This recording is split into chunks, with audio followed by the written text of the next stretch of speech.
안녕하세요. 이번 옵티스랭 웨비나에서 엔드-투-엔드 인터커넥트 최적화하는 방법에 대해 발표를 진행하게 된 태상의 SNE 이광표 매니저입니다.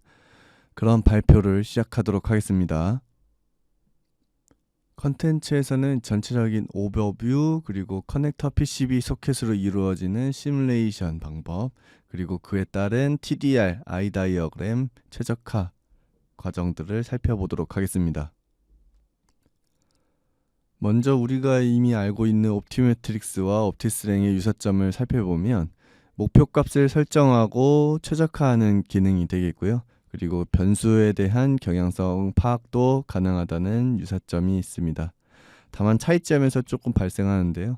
설정 방식은 옵티스랭이 위자드 방식으로 되어 있고, 그 다음에 최적화 방법 지정 또한 사용자가 직접 선택하는 것이 아니라 옵티스랭이라는 툴이 자동으로 추천을 해줍니다.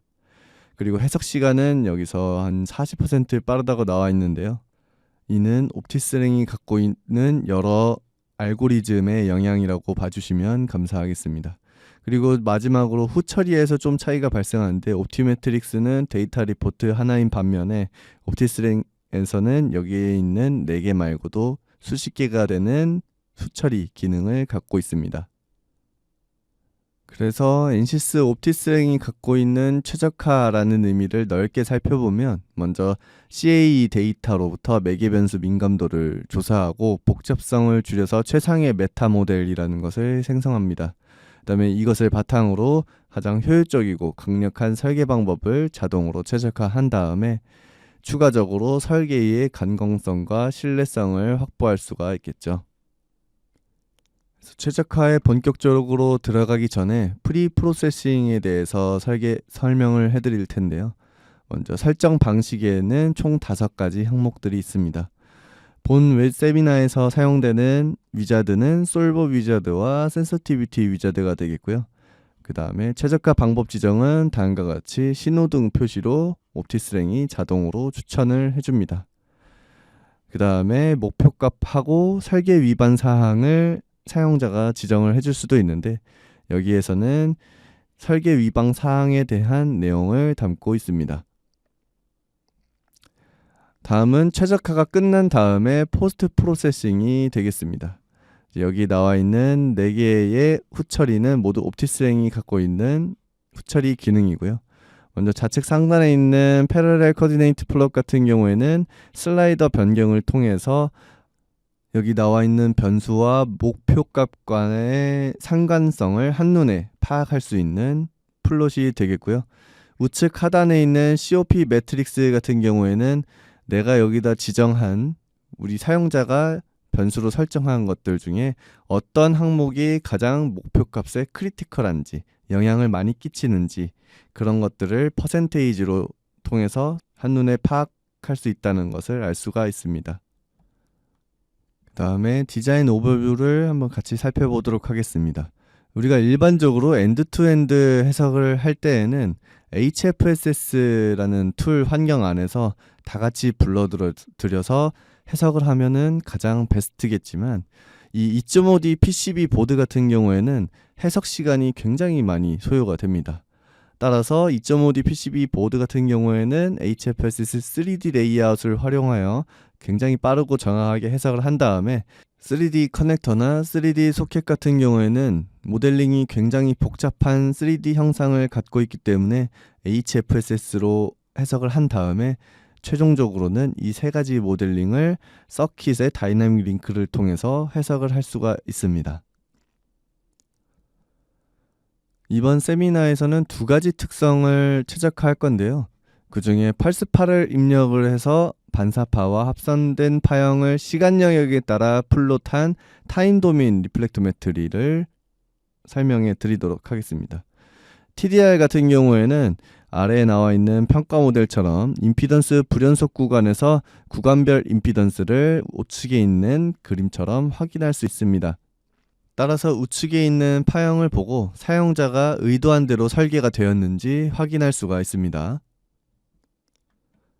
두 번째는 I 다이어그램이 되겠습니다. 신호 무결성을 측정할 수 있는 가장 효과적인 방법으로 알려져 있고요.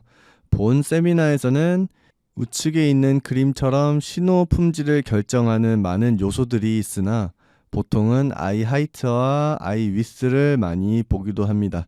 따라서 이 눈이 닫혀 있는 경우에는 신호 품질이 낮다고 얘기하고요. 눈이 크게 열려 있는 경우에는 신호 품질이 좋다고 얘기합니다. 본 세미나에서는 위스 개선법보다는 하이트 개선법을 위주로 다뤄지고 있습니다. 따라서 반사 손실과 삽입 손실, 임피던스 정합 개선에 따라서 이 아이 하이트가 어떻게 개선되는지 보시는 것에 집중을 해주시면 좋겠습니다.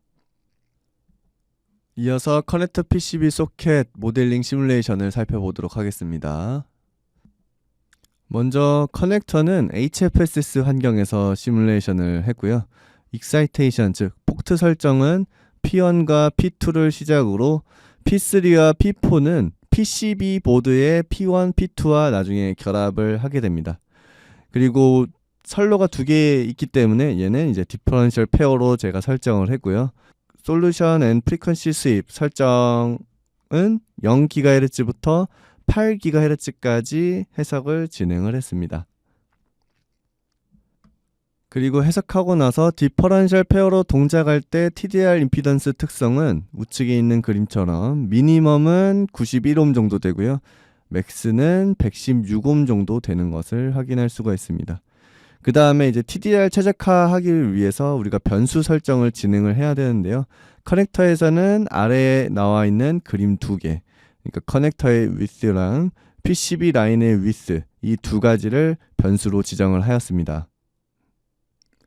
다음은 3D 레이아웃 환경에서 해석한 PCB 보드가 되겠습니다. 그래서 포트 설정, 페어 설정, 솔루션 셋업 설정은 앞전 커넥터와 동일하고요. 디퍼런셜 페어로 동작할 때 TDR 임피던스 특성은 미니멈일 때 65옴, 맥스일 때 110옴. 좀 편차가 큰 것을 알 수가 있죠. 그리고 좌측의 하단에 보시는 것처럼 오티스랭을 활용해 TDR을 최적화하기 위해서는 좌측에 있는 패드 위스와 우측에 있는 라인 위스를 변경해 가면서 시뮬레이션을 진행을 하였습니다. 자, 마지막은 소켓 시뮬레이션입니다. 얘는 이제 HFSS 환경에서 해석을 진행을 했고요. 디퍼런셜 페어로 동작할 때 TDR 임피던스는 길이가 짧아서 TDR 특성이 크게 변하지 않습니다. 따라서 얘는 변수 지정을 따로 하지 않고 다만 얘를 소켓을 포함한 해석은 경혈과에 영향을 미치기 때문에 옵티스랭 최적화 과정에는 포함시킬 예정입니다. 그 다음 각기 설계한 디자인 결합을 위해서 서킷 회로를 구성을 해줘야 되는데요. 서킷 회로 구성을 하기 위해서는 다이내믹 링크 기능을 사용하면 손쉽게 구현이 가능합니다. 먼저 좌측에 있는 프로젝트 매니저에서 설계된 파일들을 드래그 앤 드롭을 통해 서킷 디자인 파일로 불러 들여올 수가 있고요. 그 다음에 TDR 같은 경우에는 시간 도메인, 그러니까 타임 도메인 해석이기 때문에 트랜지언트 솔버를 셋업을 해주고, 그 다음에 TDR을 보기 위해서 또 소스가 들어가야 되겠죠. 그래서 TDR 소스는 이제 라이즈 타임, 펄스 위스, 그리고 타임 딜레이 등을 포함한 이 소스가 또 임포트 됩니다. 그래서 이 설정 과정을 모두 마치면은 우측 하단에 있는 그림처럼 커넥터와 PCB 소켓이 캐스케이드, 그러니까 일렬로 연결된 방식의 모델링이 완성이 되고요. 좌측에 TDR 솔버, 그리고 이 이 모델들을 불러왔을 때 각각의 변수들은 다음과 같이 아래 디자인 프로퍼티 항목에 들어오게 됩니다. 그리고 나서 서킷상에서 해석, 즉 시뮬레이션을 돌리게 되면 다음과 같이 풀 TDR 리절트를 뽑아볼 수가 있는데요. 그림에 나와 있는 것처럼 3D 커넥터 같은 경우에는 여기 0.5 나노세크까지 구현이 되어 있고요. 2.5D PCB 보드 같은 경우에는 제일 가장 긴 트레이스를 갖고 있기 때문에 가운데 0.5부터 약 1.11까지 1.11 나노세컨드까지 이어지는 것을 볼 수가 있고, 마지막으로 3D 소켓 같은 경우에는 수 밀리미터로 매우 짧은 구간이기 때문에 이렇게 굉장히 짧게 나타나는 것을 볼 수가 있습니다. 이제 본격적으로 옵티스랭을 활용해서 민감도 분석을 진행하도록 하겠습니다. 옵티스랭이 갖고 있는 최적화 위저드, 그러니까 최적화 분석에 활용되는 도구는 총 두 가지로 말씀드릴 수 있겠는데요. 본 세미나에서는 센시티비티 애널리시스, 즉 민감도 분석만을 담고 있습니다. 센시티비티 애널리시스 같은 경우에는 최적화에 유리한 변수 범위를 글로벌로 탐색을 하여서 필요한 설계 공간만 구축한다는 장점이 있고요. 그 다음에 옵티마이제이션 위자드 같은 경우에는 이 센시티비티 위자드에서 생성된 메타 모델을 바탕으로 빠른 최적화가 가능하다는 장점이 있습니다. 센시티비티 분석은 기본적으로 우리가 앞에서 설계했던 모델링을 바탕으로 입력 변수를 수입하고 목표 성능을 극대화하는 입력 변수 조합을 찾는 작업인데요. 이 분석을 사용을 하면 가상의 메타 모델이라는 것이 구성이 되고 생성이 됩니다. 이 메타 모델을 이용을 하면 알아서 목표와 관련이 적은 변수를 배제하며 목표 달성과 연관성이 굉장히 높은 설계 변수와 변수 범위를 알아서 추출하여 빠르고 효율적인 최적화를 수행하는 데 도움을 줍니다. 그리고 생성된 메타 모델의 정확도는 COP라는 지표로 나중에 또 확인을 해볼 수가 있는데요. 얘는 뒤쪽에서 좀 더 자세히 설명드리도록 하겠습니다.